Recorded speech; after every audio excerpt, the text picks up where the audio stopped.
जोरदार जोरदार दिल से बादशाहों के बादशाह के लिए, इस्राएल के कुदूस के लिए, जो हमारे लिए बड़े बड़े काम करता है। मैंने गाया यीशु मेरा खुदा सबसे बड़ा, उसने मेरे लिए इतना बड़ा काम किया। ये जो गीत गाया, खुदा मुझे दो तरह से यूज़ करता है, प्रस्तिश के ज़रिए, प्रीचिंग के ज़रिए। और 50 साल तारीख में यीशु ने मेरे लिए बड़ा काम किया। मेरा सॉन्ग यीशु तेरे दुखों का शुमार किवे करांगा। और जब ये गीत अमेरिका की स्टेटों में सुना गया, एक पास्टर साहब ने कॉल की, उन्होंने कहा पास्टर साहब मैं चाहता हूँ कि आप मेरा गीत गाएं। और उससे पहले खुदा ने मुझसे कलाम किया 1 साल पहले कि अब मैं तुझे फिर से इस्तेमाल करने को। कलाम पाक में लिखा खुदा कुछ नहीं करता जब तक अपना भेद अपने खिदमत गुजार नबियों पर आश्कारा ना करे। अमेरिका से एक फॉरेनर आया, उसने कहा 3 लोगों के लिए मेरे पास मैसेज है। एक वर्शिपर था, एक बहन थी, एक रिदम प्ले करने वाला। उनको कहा कि अब खुदा आपको अपने जलाल के लिए और बरकत देगा, इस्तेमाल करेगा। 3rd वन, उसने कहा अब तू खड़ा हो जा। मैं उसके साथ ही स्टेज पर बैठा था। उसने कहा खुदा और तुझे दोबारा से फिर से इस्तेमाल करने को मैं शुक्र अदा करता हूँ। दूसरे मुल्कों में खुदा ने, दुबई, मलेशिया, थाई, कतर, इन ममालिक में खुदा ने अपने कलाम को बयान करने के लिए खड़ा किया। और शुक्र है ये जो गीत गाया, मतलब भाइयों ये गीत अमेरिका की स्टेटों से लोग आए और वहाँ पर गा कर मैंने इकरार किया कि यीशु मेरा खुदा सबसे बड़ा। वो बड़े बड़े काम करता है। एक अमेरिका की बहन थी, पास्टर साहब की बेटी, और उन्होंने कहा पास्टर साहब 50 साल तारीख में अमेरिका में ऐसे किसी की लॉन्चिंग नहीं हुई। मैंने कहा जी को 5-6 लाख लग गया होगा, क्योंकि मेरी शूट का उन्होंने पे किया। ये मैं यीशु के नाम को जलाल दे रहा हूँ। आपकी ज़िंदगी में वो बड़े बड़े काम करना चाहता है। अगर मेरी ज़िंदगी में उसने बड़े काम किए, उसके बड़े कामों को मैं बयान कर रहा हूँ, वो आपकी ज़िंदगी में भी करने को है। उन्होंने कहा पास्टर साहब, मैंने कहा जी इस सॉन्ग पर को 5-6 लाख लगा होगा। बहन का उसका शूट अमेरिका में था, शूट हो रहा और मेरा राना रिजोर्ट में। मैं कहा पास्टर साहब को 5-6 लाख लग गया है ਤੁਹਾਡਾ। उन्होंने ड्रेसिंग तक, एवरीथिंग, मेरी ट्रैवलिंग, सब कुछ उन्होंने पे किया। मैं कहा सर जी को 5-6 लाख लग गया होगा। उन्होंने कहा पास्टर साहब 10-12 लाख की बात करें। उसने कहा 250 लोगों को बुलाया और 350 लोग लाइक सैलमे की तरह गीत चला, और वहाँ पर बताया कि मेरा खुदा सबसे बड़ा है। लॉन्चिंग इतनी आउट क्लास, मैं उस लॉन्च को देख रहा था और मेरी आंखों से आंसू बह रहे थे कि मैं एक किराए के मकान में रह रहा हूँ और खुदा कितना बड़ा खुदा है। 350 लोग जो हैं अमेरिका की स्टेटों से वो इस सॉन्ग को देखने के लिए, सुनने के लिए आए और गाया कि यीशु मेरा खुदा सबसे बड़ा है। उन्होंने कहा पास्टर साहब 7-8 डिशें। मैंने कहा जी वाकई आप ठीक कह रहे हैं। बोलो भाइयों, खुदा आपके लिए बहुत बड़े काम करना चाहता है, but you have a need first you listen the voice of God. आपको खुदा की आवाज़ पर चलना है। खुदा की आवाज़ पर चलेंगे, खुदा आपके लिए बड़े बड़े काम करेगा। खुदा की आवाज़ के बगैर कुछ भी नहीं होगा। कुछ हो सकता है जी, वड्डे वड्डे काम करदा यीशु, वड्डे वड्डे काम करदा। आए कलाम पाक में से मेरे साथ देखें, योना की इंजील उसका 5 बाब 25वीं आयत से, मैं तुमसे सच कहता हूं कि वो वक्त आता है, बल्कि अभी है, कि मुर्दे खुदा के बेटे की आवाज़ सुनेंगे और जो सुनेंगे वो जिएंगे। आमीन, प्रेज गॉड। पर ये खूबसूरत पाक कलाम का हिस्सा, द वॉइस ऑफ गॉड, खुदा की आवाज़ मेरे और आपके लिए बहुत ज़रूरी है। मुर्दे खुदा के बेटे की आवाज़ को सुनेंगे और जो सुनेंगे वो क्या होगा जी? जरा बोले सारे, मैं तानू कलाम सुनाना है, तुसी मैनू सुनाना है। हो सकता है जी? मुर्दे खुदा के बेटे की आवाज़ को सुनेंगे और जो सुनेंगे, अच्छा ऊंची आवाज़ से वो क्या करेंगे जी? वो जिएंगे। यशायाह 55, कान लगाओ मेरे पास आओ, सुनो तो तुम्हारी जान जिंदा रहेगी, तुम बच जाओगे, कोरोना से बच जाओगे, वबा से बच जाओगे। कब? When you will listen the voice of God। खुदा की आवाज के बगैर आज दुनिया तबाह हो रही है। पूरी दुनिया में कोरोना वायरस पूरी दुनिया में फैला हुआ है और आज वही बचेंगे जो खुदा की आवाज को सुनेंगे। कौन बचेंगे जी?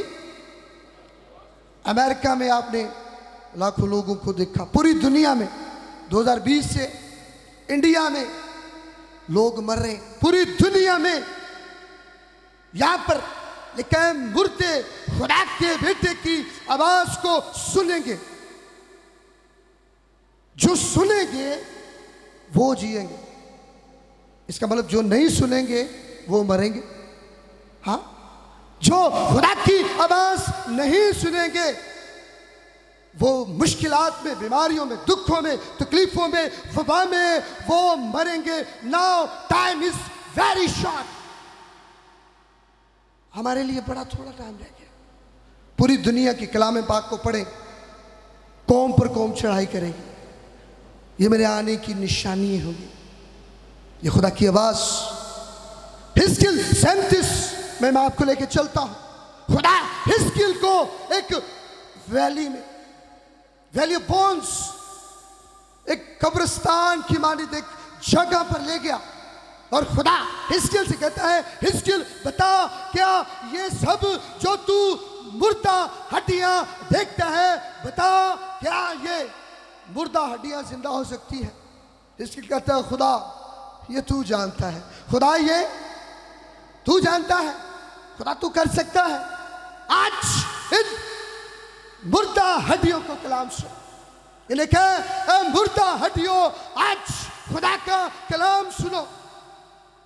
और मेरे भाइयों, जब हिस्किल कलाम करता है वो कहता है, आज मुर्दा हड्डियों आज खुदा का कलाम सुनो, आज तुम जिंदा हो जाओगी।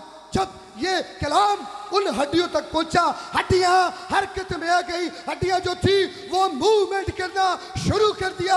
अगर सर इस तरफ है वो हरकत में आ गया, टांगे अगर इस तरफ है। कब्रिस्तान में अक्सर औकात हम देखते हैं हड्डियां बिखरी पड़ी होती है, ऐसी हैं जी। मुर्दा हड्डियों खुदा का कलाम सुन। मुर्दा हड्डियों ने जब खुदा की आवाज सुनी, बादशाह के बादशाह की आवाज जब सुनी जो समुद्रों को चीरता है, जब उसकी आवाज मुर्दा हड्डियों के कानों तक पहुंची, वो वाइब्रेशन में आ गई, वो मूवमेंट में आ गई और वो सारे कनेक्टेड हो गए, बदन तैयार हो गए। खुदा हिस्किल को कहता है, ये देख, ये सब कुछ, ये हड्डियां कनेक्टेड हो गई, जुड़ गई हैं, उन पर खुदा ने चमड़ा चढ़ा दिया। क्योंकि आवाज सुनी, उनके बदन दोबारा से तैयार हो गए। अब खुदा कहता है, अब तू हवा में प्रोफेसी कर, हवा को नबूवत कर। दम जो इनका खत्म हो गया था उससे वापस इनमें दम आए। हिस्किल कलाम करता है, हवा को नबूत करता है कि हवा, सुन, सांस, दम इन हड्डियों में वापस आए। और बहनों भाइयों, वो सब जिंदा हो गई। खुदा ने कहा, ये वो लोग हैं जो इस्राएल के लोग हैं, जो मेरी आवाज नहीं सुनते। आज लोगों के पास बदन भी है, लोगों के पास बदन भी है, सब कुछ है, लेकिन खुदा की आवाज़ नहीं है उनकी ज़िंदगी में। बहुत कम लोग हैं। पानी का तूफान जब आया तो कितनी जानें बची जी? हाँ जी, कितनी जानें? 8। पूरी दुनिया मर गई। 8 सालों तक खुदा की आवाज थी, उन्होंने खुदा की आवाज को अपनी जिंदगी में लिया और वो 8 जानें बच गई, पूरी दुनिया तबाह हो गई। चेक करें, क्वांटिटी चेक करें। सदूम और अमूरा खुदा की आवाज के बगैर वो गुनाह में है। सिर्फ लूत और उसकी फैमिली, पूरा शहर खत्म हो गया। आज इंसान खुदा की आवाज़ के बगैर, खादमीन सुनिएगा, खुदा की आवाज़ के बगैर इस दुनिया में वर्किंग कर रहे हैं अपने प्लान से, अपने मंसूबों से। लेकिन यहाँ पर खुदा फरमाता है, मुर्दे खुदा के बेटे की आवाज़ को सुनेंगे। ना सिर्फ खादमीन, बल्कि बहनों भाइयों, कलीसिया भी, चर्च के लोग, लेकिन ऐसे भी हैं जो खुदा की आवाज़ के बगैर सांस भी नहीं लेते। मुर्दे खुदा के बेटे की आवाज़ को सुनेंगे। नाइन शहर में लेके चलता हूँ आपको। नाइन शहर की बेवा का बेटा मर गया, और नाइन शहर का मतलब है, सुनिएगा, नगमों का शहर। क्या है जी? नगमों का शहर। यीशु मसीह जब उस नाइन शहर में एंटर हुए, शायद उनके ज़हन में था कि ये शहर बड़ा खूबसूरत है, यहाँ पर नगमों की आवाज़ आएगी, गीतों की आवाज़ आएगी, यहाँ पर प्रस्तिश की आवाज़ आएगी। लेकिन वहाँ पर मुर्दापन, वहाँ पर एक बहन रो रही है, वो चिल्ला रही है, मेरी आखिरी उम्मीद वो भी ख़त्म हो गई। उसका बेटा दफन करने के लिए लेके जा रहे। जब यीशु मसीह उसके नज़दीक पहुंचते हैं, उस जनाजे के करीब, और यीशु मसीह ने कहा, रुक जाओ, क्योंकि जब आपका खुदा मेरी आंखों में वो आंसू देख के खुद भी रो देता है। मैंने गीत गाया, आपकी आंखों में दूसरे आपके आंसुओं पर हंसेंगे, कहेंगे होर ए मुश्किल चाहे, मुसीबत चाहे, आपका खुदा आपके लिए आंसू बहाएगा। लाजर की कब्र पर वो आंसू बहाता है। मैंने भैया कभी भी इस बात को अपने ज़हनों से ना निकालें, आपका खुदा आपके लिए आंसू बहाता है। आपका बादशाह आपके दुख में, आपकी बीमारी में आंसू बहाता है, और वो आपकी वजह से है, वो किसी को दुख नहीं देता। आपकी ना आवाज़ सुनने से आप दुखों में चले जाते हैं, आप बीमारियों में चले जाते हैं। मुर्दे खुदा के बेटे की आवाज़ को सुनेंगे, और जो सुनेंगे वो जिएंगे। यीशु मसीह ने वहाँ पर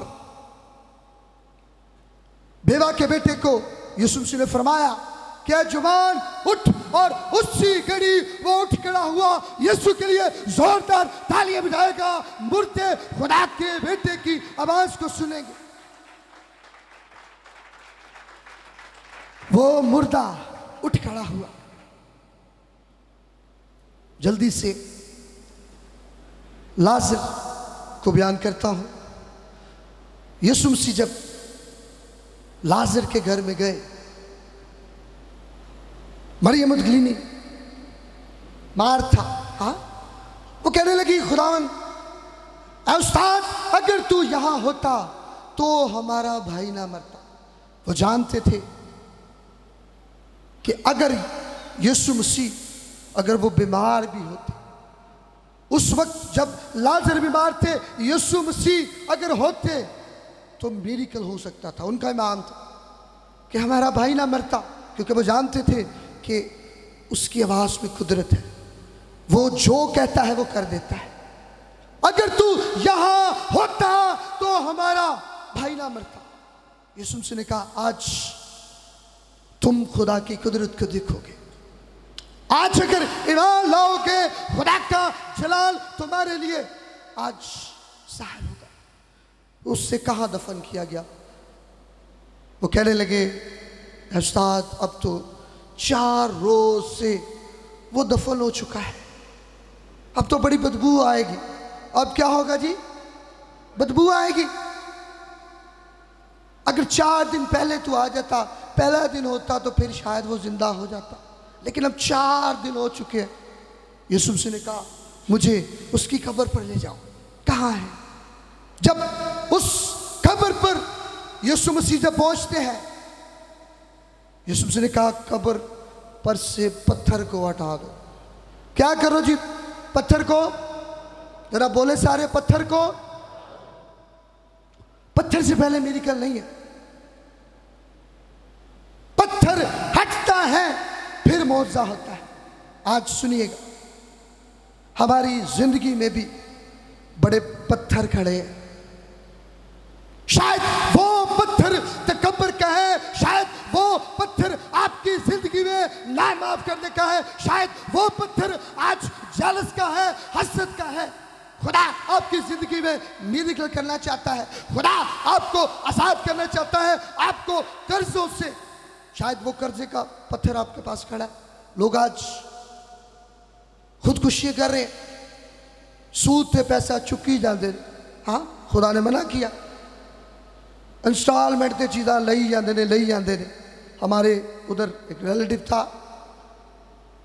इब्लीस ने उससे तबाह कर दिया। उसने फांसी ले ली, कर्ज ने तबाह कर दिया। आज भी लोग मर रहे हैं। आज जो खुदा की आवाज को सुनते हैं, उन्होंने पता है सूद लैन वाला ते देन वाला दो में लानती। वो लोग ये काम नहीं करते। खुदा के लोग remove the stone from this grave, और कहा कि पत्थर को हटा दो। आज आपकी जिंदगी में मेरे भाइयों चेक करें वो कौन से पत्थर है। खुदा आपकी जिंदगी में मिरेकल करना चाहता है, आपकी जिंदगी में बड़े बड़े काम करना चाहता है, लेकिन उसके लिए remove the stone from the grave. आप उस पत्थर को कब्र से हटाएं। आपकी जिंदगी के आगे पत्थर है। खुदा की आवाज को सुनिएगा। मुर्दे खुदा के बेटे की आवाज को सुनेंगे। लाजर को जब पत्थर हटाया गया और लाजर को यीशु मसीह ने फरमाया ए लाजर कब्र से बाहर आ, और उसी घड़ी वो उठ खड़ा हुआ। तालियां यीशु के लिए।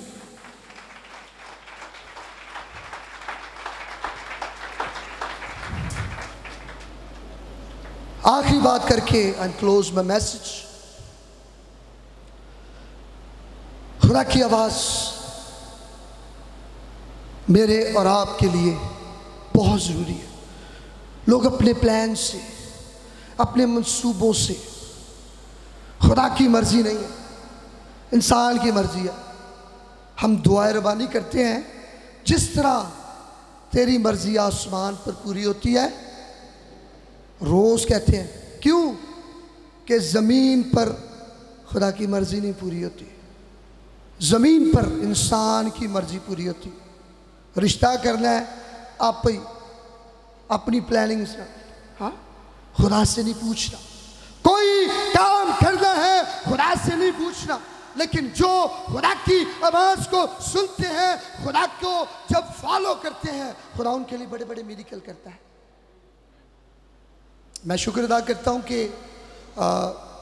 मेरे लिए मेरा अपना प्लान था कि मैं किसी एशियंस कंट्री में चला जाऊँ, उधर से अमेरिका, यूरोप।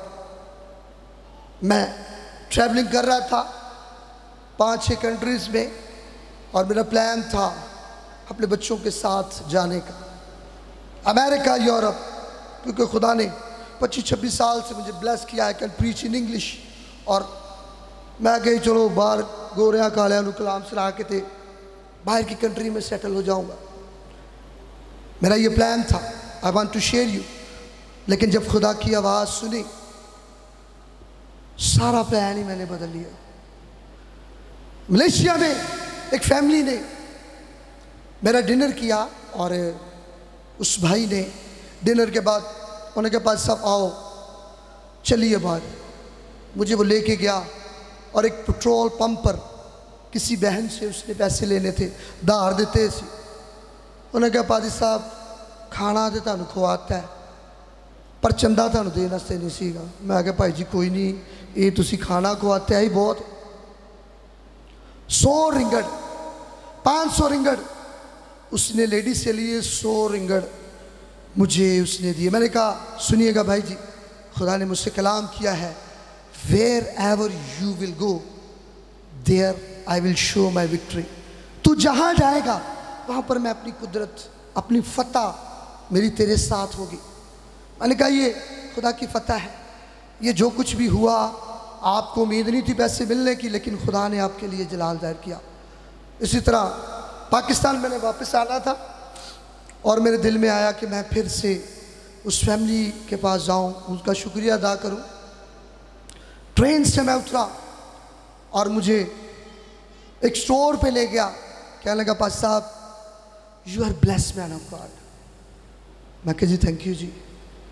कहने लगे उस दिन आप आए हैं, मुझे 500 रिंगड़ 15-20 हज़ार बनते हैं पाकिस्तानी, वो खुदा ने दे दिए।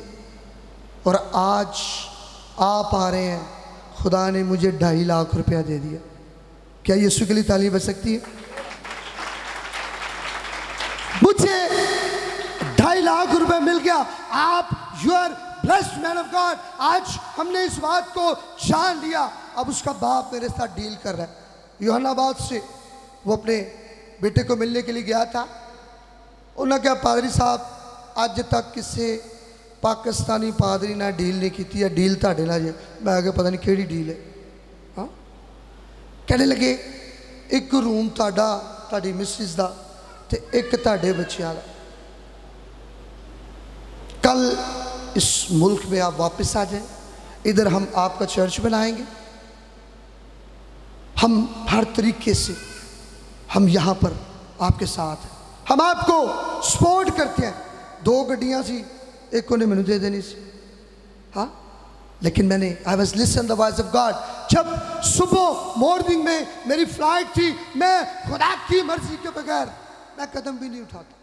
मैं प्रॉफिट्स लोगों को, मेरी फेलोशिप है ब्लेस्ड मैन ऑफ गॉड के साथ, ऐसे लोग जिनको प्रोफेसी की बरकत है, उनके ज़रिए खुदा मुझसे बोलता है। खुदा ने जो मेरी ज़िंदगी में करना होता है 2 ईयर बिफोर खुदा मुझे बताता है अब तेरी ज़िंदगी में, अब इस साल मैं ये करने को हूँ, चंद मंथ बिफोर कि अब तेरी ज़िंदगी में मैं ये करना चाहता हूँ। कलाम पाक को पढ़ लें। खुदा कुछ नहीं करता जब तक अपना भेद अपने खिदमत गुजार नबियों पर आश्कारा न करे।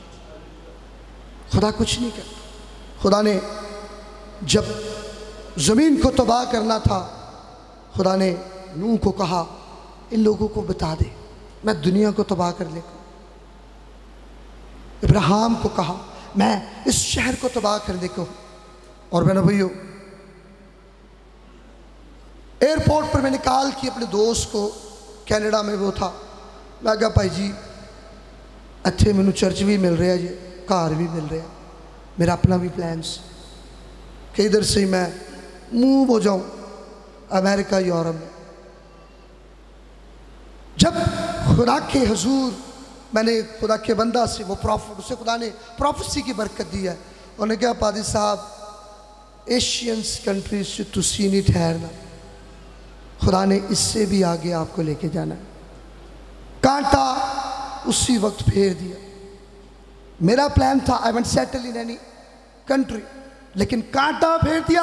अगर खुदा की मेरे लिए आवाज है कि मैं तुझे बहुत दूर लेके जाना चाहता हूँ, एशियंस कंट्री में, तूने कतर में, दुबई में, मलेशिया में, तूने कहीं नहीं ठहरना, मैं तुझे इससे भी आगे लेके जाना चाहता हूँ। एक पादरी सी कहने लगा, मैं प्रीच कर रहा था, मैं कहा जी मैं ठुकरा देता। मैनू कहने लगा भाई जी भला मैनू सानू भेज देंगे।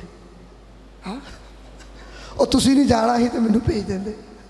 एक खादम कह रहा था। सो मैंने भैया it's very important for you and me, first of all we will listen that voice of God. सबसे पहले मैं और आप खुदा की आवाज़ को सुने। खुदा क्या चाहता है? अपने आज मंसूबों को एक तरफ रख दे, खुदा को मौका दे। खुदा आपको वो कुछ देना चाहता है जो दुनिया आपको नहीं दे सकती। इंसान आज दुनिया की चीज़ों को, मेरे पास बड़ी बड़ी गाड़ियाँ, मेरे पास बड़े बड़े घर हो ज़मीन पर, आसमान पर कुछ भी ना हो, आए अपनी आंखों को बंद करें। आसमान पर बड़े भाइयों खुदा ने आपके लिए रखा है। खुदा की आवाज़ है, मैं जानता हूँ जाके तुम्हारे लिए जगह तैयार करूँ। इतने झूठ फरेब करके ना लोग ज़मीन थे कार सब कुछ बना रहे हैं। शायर कहता है, कोई आसमां को पा गया, कोई ज़मीं भी खो चुका। कोई आसमां को पा गया, कोई ज़मीं भी खो चुका। किसको क्या कहूँ, किसको क्या कहूँ, अपना अपना नसीब है खुदा।